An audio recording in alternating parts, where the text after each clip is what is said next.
the greatest failure he saw so far was that golf was coming to the Olympics, but he still could not see us creating pathways to golf. Golf was still an industry that was, we're here, if you come and ask us, we'll help you. Now that even extends to your occasional golfers. Why are they occasional? Why don't they play more? Don't settle for, well, they don't. Find out why and see what you can do to encourage them. Because I promise you, for most of them, it's they're not having enough fun. And I'm going to tell you about a little event that was created just over that hill. I walked in on a presentation to Satakoi. That's just over that hill, is it? At Satakoi. And that club was pumping with an event that was targeted at occasional golfers. So I'll come to that. And the lapsed. You know, I can talk, I'll name them. Peter Weeks, he's actually 59. He's a multi-millionaire. He was a senior captain of industry. Senior captain of industry. He was a senior person in a bank, very senior person in a bank. He's retired now. Why is he not playing golf? Why is he playing all these other sports but he doesn't play golf? Because he used to play golf. He used to play corporate golf, but he's not thought about all his disposable time joining his local golf club. Bernard Barr, a year younger, he was also a senior captain of industry. He was a single-figure handicap golfer, a member of the golf club. He's now retired. Why is he not playing golf? Why are those people not playing golf? They've got the money. Somehow we're not creating pathways back. I could list more people for you. These are real people. They're there. And our job is to find and get those lapsed and get them back into the game. And we mustn't forget that group of avid golfers or core golfers, the people who regularly keep our business going. We must find ways to keep adding value to them. We can't ignore them. So I'm not suggesting we suddenly rush from behind the counter and go and just talk to the occasional golfer. But those things like those skills challenges, those avid golfers, there's nothing they like better. Anything that's got a figure on what they're doing, they want to have. You know, so even if you have a short game handicap session for them, and they can work out their short game handicap session in 40 minutes, it's got a number on it. For the males in that group, that's all they want. And actually, look at games. Think about your millennials. Everything for them is about a place, a number, a reward. It's Pavlovian. I've succeeded, I've reached the next level. My 26-year-old son, the first time, I wouldn't let him on a golf course. I was really traditional. You can't come on a golf course until you've been taught to play the game.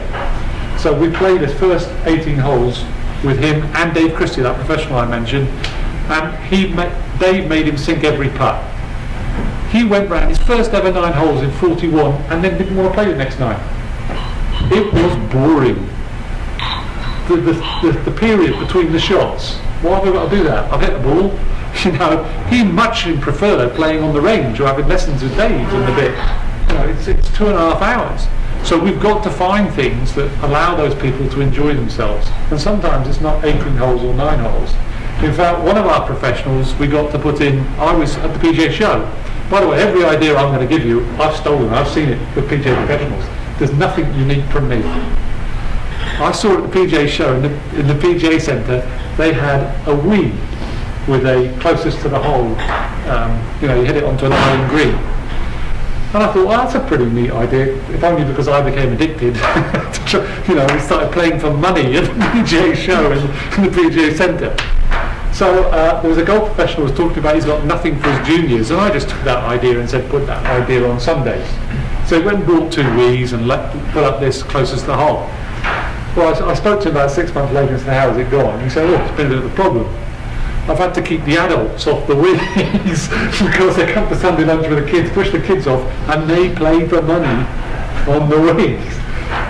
That's what we are as golfers. That's what we do. It's theatre. Look in your shops. Tell me if there's theatre. I mean, what golf shop do you walk in where the pro says, I tell you what, I've got a hole here on the green. If you can sink 10-foot putts, I'll give you 10% off a shirt. There's no theatre. It looks like little boutiques. That's mini-me retailing. You're meant to be golf theatre. Nikki, thank you very much. Nikki's here in your section, and if you want Nikki to come and talk with you to your general manager, then please do. Nikki talked about, I think, there's 5 areas of focus for a golf professional at a golf club. What can I do to reduce losses?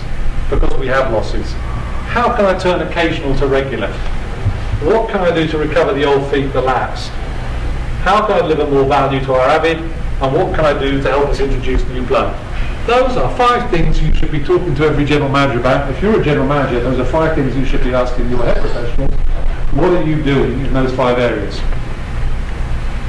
Now, professionals we work with, we try and get them to have a calendar. So, not all 1,000 of our professionals we work with, but many of them have got a calendar for 2014. And in that, for each month, we say don't try and do too much.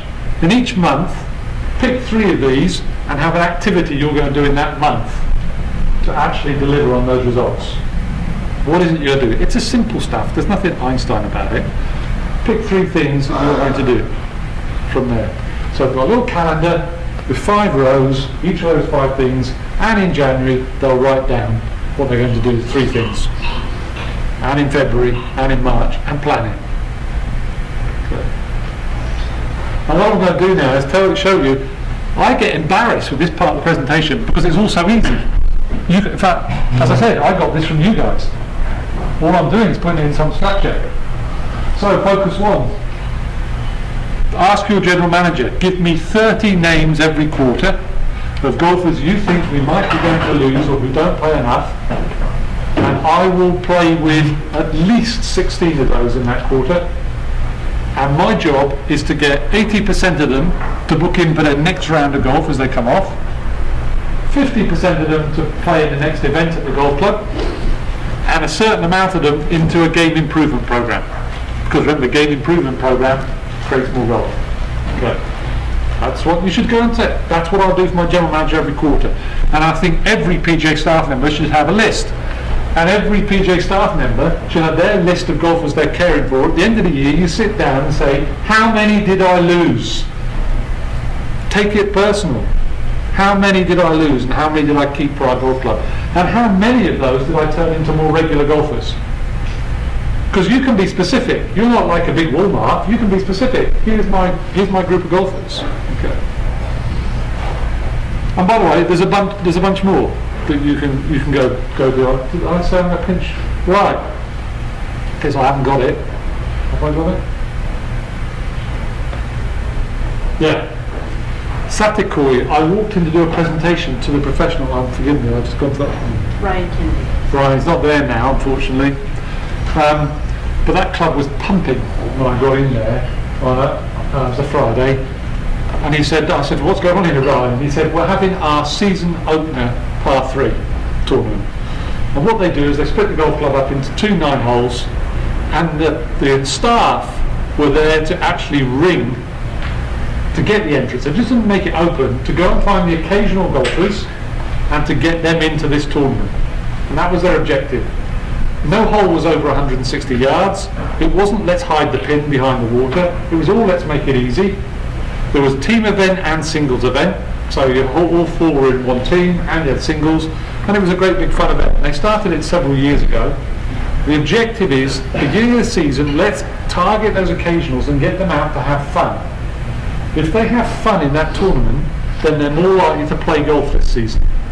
But if their opening experience to golf in the season is 18 holes of misery, what's going to happen? Now there's a mindset here, and we've developed this on from Ryan's thinking with Hubbard Swartcroft, and they now have every month what they call the fun tournament. It is oversubscribed because golfers just want to have fun. The competition will take less than 2 hours. Every month there's a competition take less than 2 hours, and there'll be no difficult shots. It's just meant to be fun. And that's what golf is meant to be. It's not meant to be Catholic penance. Sorry, question. Just out of interest, South Africa versus America, are there lots of parallels? I mean, I know being in South Africa a dozen years ago, there were clubs you couldn't play unless you had knee-high socks on. Some weren't even allowing shorts, those kind of things. Is it transitioning to where they're very close in terms of Well, that par 3 tournament we've also introduced into the UK as well, as other clubs here in the US. So all I do is take Ryan's idea and run it everywhere. But in terms of my experience, we work with, here in the United States, about a fifth of our customers are US based. So I'm very sort of US biased. I'm based out of Dallas.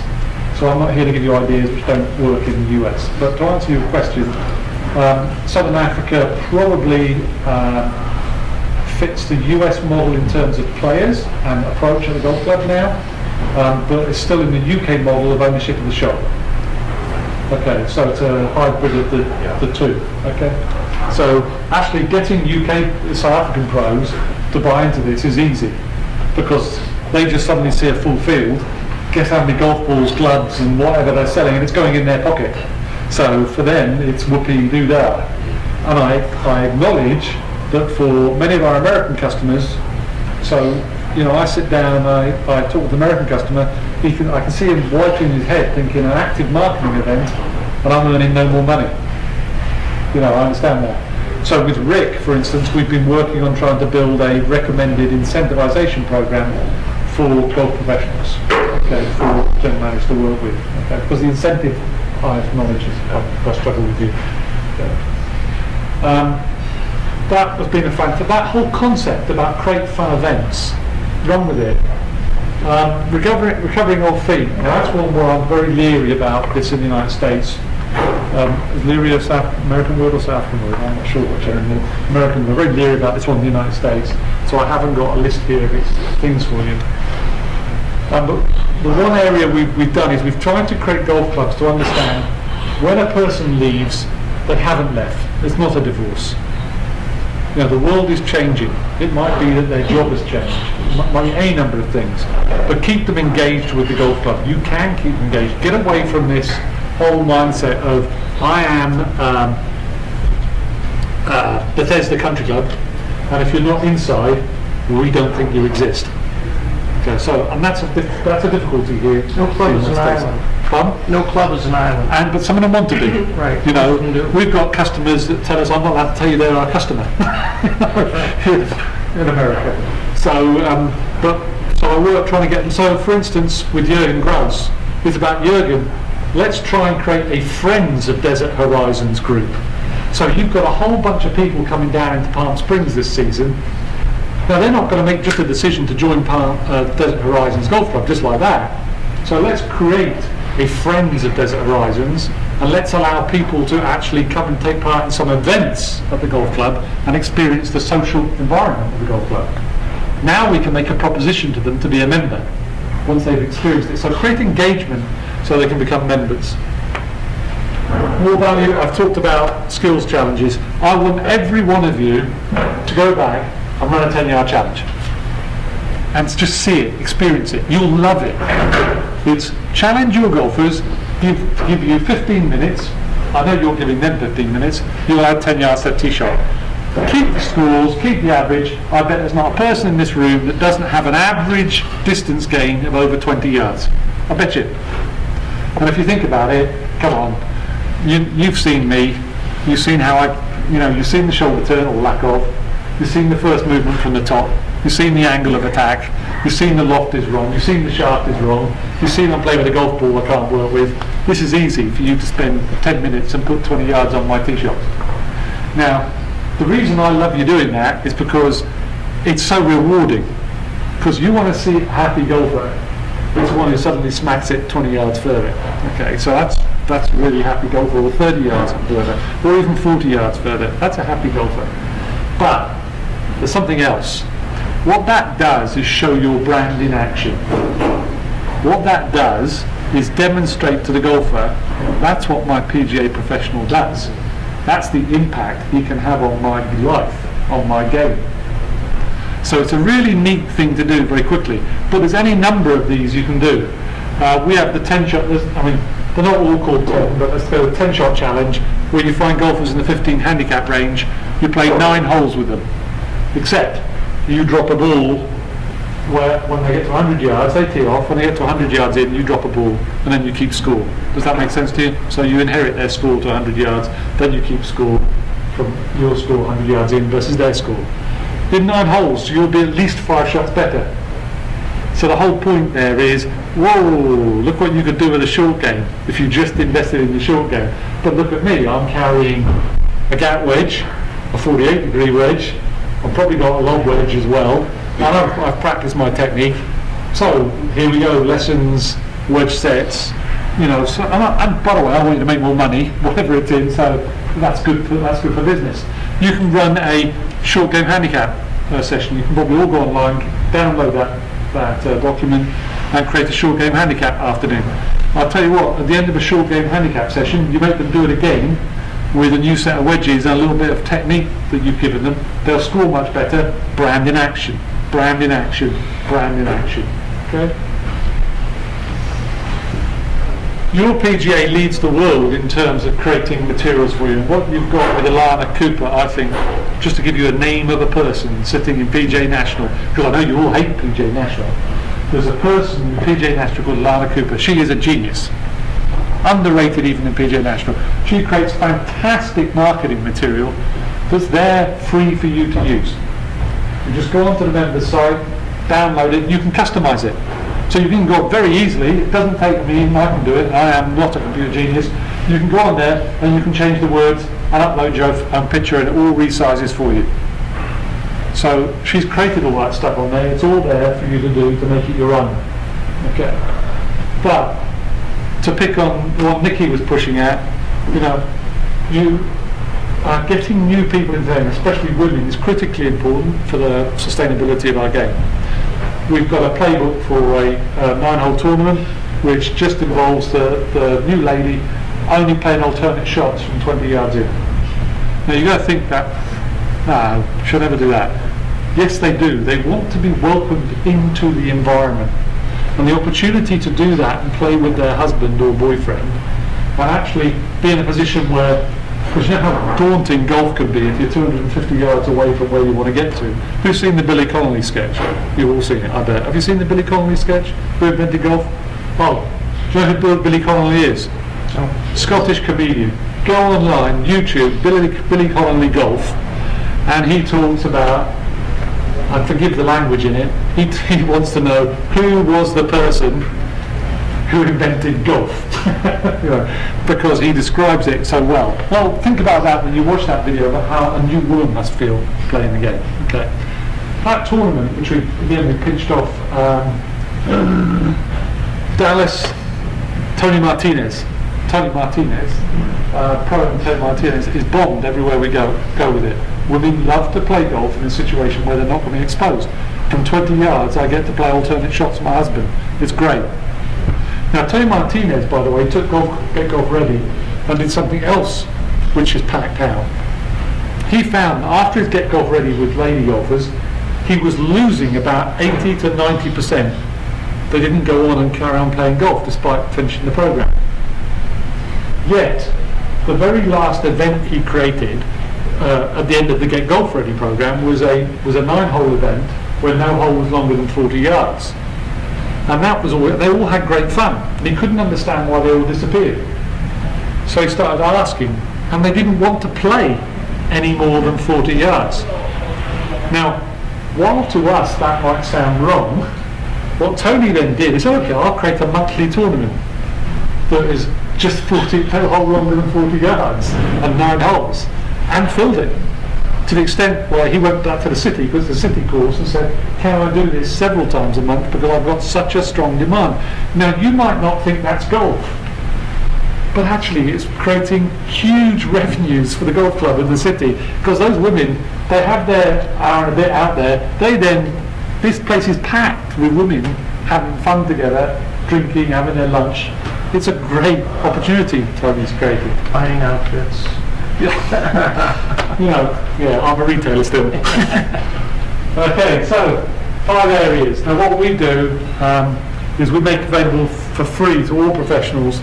So if you go onto our website and find your way to the best practice vault, what we've been doing for the PGA of Great Britain, so it might not all translate here, is they're paying us to document all these what we call we use an American term, plays. And we document there, and then we make them available free for pros. And what it says is, here's what the objective of this particular play is, here's how to do it, here's the materials if you want to use any materials, and it's all free. Okay, just go and register on our best practice vault for that. Any questions at that point?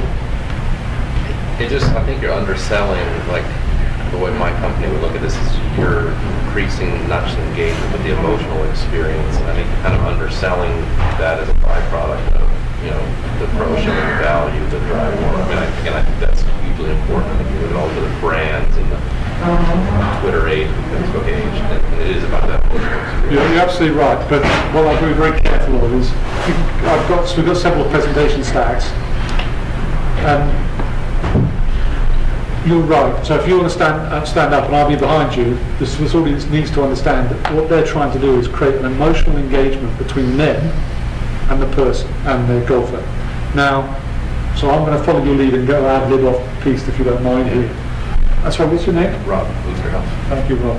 What Rob has just talked about is, if you go back to that whole brand and action thing, and why I'm so passionate about you as people, and so passionate about your role building the game of golf, is people are drawn to people. Now this is me a bit of an idealist, Rob, which is why I don't really... Well, that's our motto. I mean, that's people are drawn to people.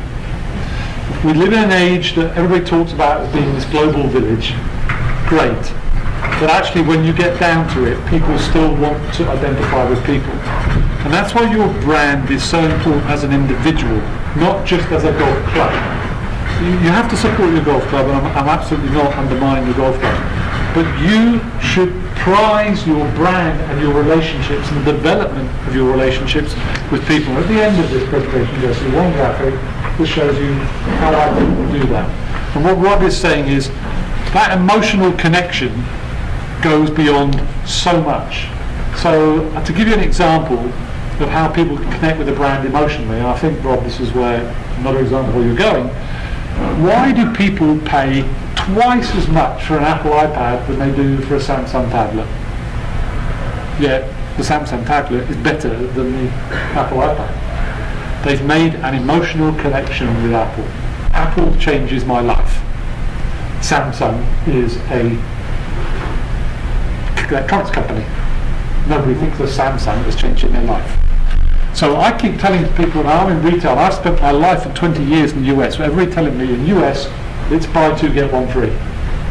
It's buy two, get the whole shop free if it's Joseph A. Bank clothing. But I've been telling, and I keep going around saying it isn't.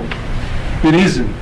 If you create enough brand value and emotional relationship with a customer, they'll support you irrespective of the price. Now, they don't want you to rip them off, but they'll support you irrespective of the price. And I'll come to that at the end here. I want to talk some basics in terms of your marketing and selling to people. People buy stuff from people if they like the people and if they think the result at the end of it. Now, right now in the US is about the time we start to get all the stories about flu has leapt from geese, ducks, pigs, cows, whatever it might be, into the human race, and we are in great mortal danger of dying. So we better go and get a flu shot. Okay. Even though, by the way, that flu shot only protects you against the flu from last year, but not from this year. I mean, who's seen the shingles adverts on TV at the moment? The shingles vaccine. Shot. Just goes it. So, I mean, it starts off with, have you had chickenpox? In a very deep voice, have you had chickenpox? Okay. Because if you have, the shingles virus is inside you. Now, 22 people have died across the world in the last 40 years from shingles, but now we're all supposed to be we're all now supposed to be in mortal fear of shingles. Now we have because what they're doing is creating a gap. We all thought we were okay. Now they're scaring the bejeebers out of us. They're creating a gap. With a gap, they can sell. Now that's pretty difficult to do in golf. So we've got to actually create a desire for improved performance. And that's why that 10-yard challenge is so important, that sort of thing. What you're doing is you're educating people on the opportunity to improve their performance. I mean, I read the other day a professional was talking, and he was engaging in a debate about, can drivers go any further? Yeah. So what? I don't care. I bet you 99% of the golfers in your golf club can hit their drivers further. It's not about where the driver can go further. It's educating the golfer on the opportunity they have to go further. Okay. And the scale. So your job is to, when you're talking to people, educate them on the opportunity, educate them on the scale, and then get to the emotional word that you're going to rob, which is trust. Not just that you can deliver that improvement, but that they can get it. Because in golf, part of the challenge is they've no doubt that you're very good, but they have a lot of doubt on their own capability. Okay. Now, so in your marketing, think about that. Think about, so not just have the challenge and so the person experiences it, starts getting into golfers' minds. How much further actually could you hit the ball? The 16-year-old Korean girl who won her first ever professional tournament this weekend, her average tee shot distance was 260 yards, and she's only about, I don't know what it is in pounds, but 60 kilograms. Now that means that people in the golf club can hit the golf ball a lot further. They just need to hit the sweet spot a little more often. So let's communicate with them that the opportunity is out there and the scale is big. And you don't have to tell them, I'm the big hero. You can actually plant questions in people's minds where they can go and check themselves. So you can actually say to people, next time you're out on the practice green, stick the ball down, flat 10-foot putt, take 10 putts, how many do you get down? If you get 4 of those down, well, you're really subpar. If you get 6 down, you're not very good. If you're getting 7 and 8, you're doing fairly well. If you're 9 and 10, you're actually on the tour. But you can plant the question, make people think, how good am I? Because in its own way, many people are not thinking about their performance line. So you ask them. Another example of asking questions, I see people who keep telling golfers to be fit is the best thing. To get your equipment fitted is great. And that's a good message. More powerful is to say to a golfer, what's the most important thing when you buy golf equipment? The brand, the price, or the fit? And let them think it through. Because I'll tell you what their thought process will go in 8 out of 10 times. They'll go, well, I want that new tailor-made driver. You're all thinking, I don't know why. I want a good deal. But if you've asked them the question and you've introduced fit, they'll go, but there's no point if it doesn't fit. So fit needs to be the highest priority. That's the thought process they will go through. So ask questions of people. Keep focusing on the result. In your marketing, always focus the result. So 10, 20, 30, 40 extra yards. Run the skills challenges. Those are things that all go back to the impact you can have on a golfer's life. So if you're doing newsletters, or you're doing social posts, or you're doing dynamic websites that are changing, keep talking about these things with real golfers from your golf club. Keep talking about it, because if you do, that's where you end up. You end up in a sweet spot of a customer relationship. That is, first, they understand what value you deliver. If a golfer understands what your value is, then you're in a good position. If they can value the result, if they can see, whoa, that makes a big difference to my life, then you're in an even better position. But if they trust that you can deliver that to them, you are in the sweet spot of marketing.